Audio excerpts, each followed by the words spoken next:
নমস্কার বন্ধুরা, আমি তিতলিস ব্লগ নিয়ে চলে এসেছি তোমাদের কাছে। তোমরা আশায় ছিলে কবে ব্লগ নিয়ে আসবো, দেখো চলে এসেছি। তো সবার আগে জানাই আমার জন্মদিনে সবাই শুভেচ্ছা পাঠিয়েছিল, তার জন্য অনেক অনেক ধন্যবাদ সবাইকে। চলো ব্লগটা শুরু করি। আজকে তোমাদের সাথে শেয়ার করব সাইজ 0 থেকে ওয়েট গেইন করা প্রেগন্যান্সি টাইমে কেমন ফিলিংস ছিল, নিশ্চয়ই শেয়ার করব।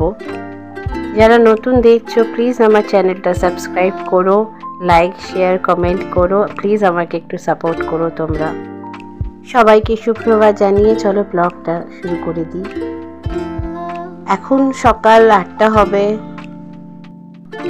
আমরা জানি ওয়েট লস করা কতটা মুশকিল হয়, প্রচুর কসরত করতে হয়, জিম ডায়েটিং প্রপারলি করতে হয়। আর আমি মাঝে বেশ কিছুদিন আগেও আমি অনেক ওয়েট পুট অন করেছিলাম। আমি টানা 2 বছর এক্সারসাইজ করেছি, অনেক কিছু করে ওয়েট কন্ট্রোলে এনেছিলাম। কিন্তু এই জার্নিটা সত্যি বলছি, এই যে ওয়েট গেইন করেছি, এই যে প্রেগনেন্সি টাইমটা একটা আলাদাই অনুভূতি, বোঝাতে পারবো না।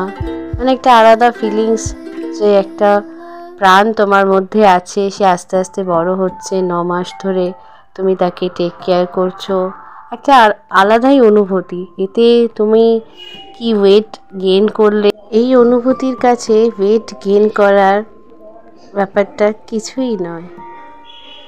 খুব সুন্দর সময় কাটিয়েছি, তোমাদের সাথে শেয়ার করলাম। সব মেয়েদেরই এই প্রেগনেন্সি টাইমটাতে অনেক সুন্দর সুন্দর মোমেন্ট আছে, আমি জানি, আমি আমারটা শেয়ার করলাম। আর তোমরা যারা জানো না, রাস পূর্ণিমার দিনকে আমার কোল আলো করে আমার মেয়ে এসছে। আমি এখনও পুচু বলছি, নাম ঠিক হয়নি।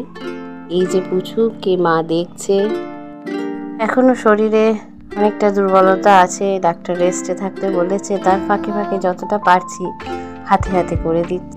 ঘরের কাজ মোটামুটি সকালে হয়ে গেছে, এখন 11টা বাজে।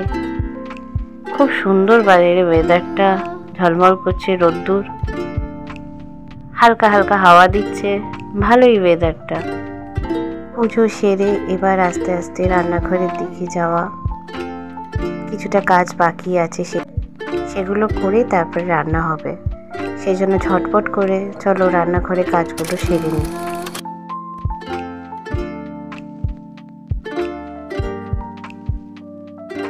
হ্যাঁ, সব মোটামুটি ঠিকঠাক করে ফেলেছি, কাজ কমপ্লিট।